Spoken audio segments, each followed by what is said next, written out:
আমার বর্তমান সমাজ আমি দেখতে পাচ্ছি বা যেটুকু শুনছি বা যেটুকু আয়ত্ত আনতেছি, আমার অধিকাংশ সমাজের যুবক যুবতী আজকে হস্তমৈথুন, মাস্টারবেশনে আসক্ত, পর্নোগ্রাফিতে আসক্ত। এখন তারা কেন আসক্ত?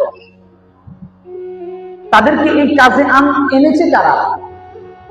এই যে মাস্টারবেশন আমার জন্য ক্ষতিকর, পর্নোগ্রাফি, নারীর উলঙ্গ দৃশ্য, পুরুষের উলঙ্গ দৃশ্য, কোন রাসূল সাল্লাল্লাহু আলাইহি ওয়াসাল্লাম বলতেছেন কোন পুরুষ যদি ভুলে প্রান্তে কোন নারীকে উলঙ্গ অবস্থায় দেখে তাকে বিবাহ করা তার জন্য ফরজ।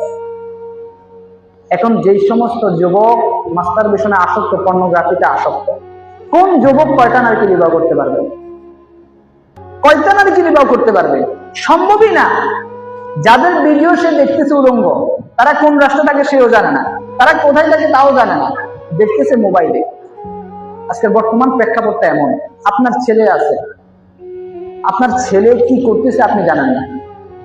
আপনার ছেলেকে মোবাইল কিনে দিচ্ছেন, আপনার ছেলে ওই মোবাইলে কি করতেছে আপনি জানেন না।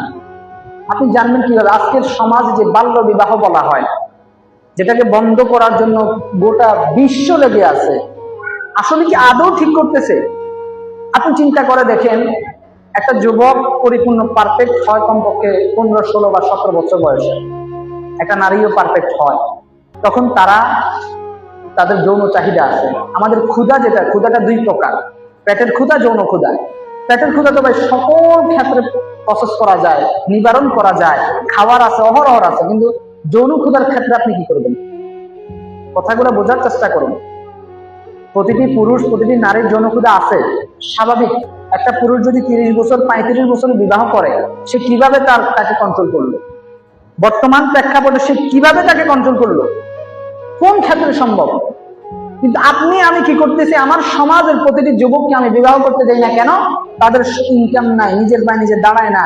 আমাদের সর্বপ্রথম কথা আসে যে যদি কোনো ছেলে 28 বছর বিবাহ করবে, বাবা আমি বিবাহ করতে চাই, আমি মনে করি যদি কোনো সন্তান স্বেচ্ছায় বলে, কোনো ছেলে স্বেচ্ছায় বলে, কোনো মেয়ে স্বেচ্ছায় বলে যে বাবা আমি বিবাহ করতে চাই, আমি মনে করি তার মতো সবচেয়ে উত্তম বাবা পৃথিবীর জমিন আর নাই।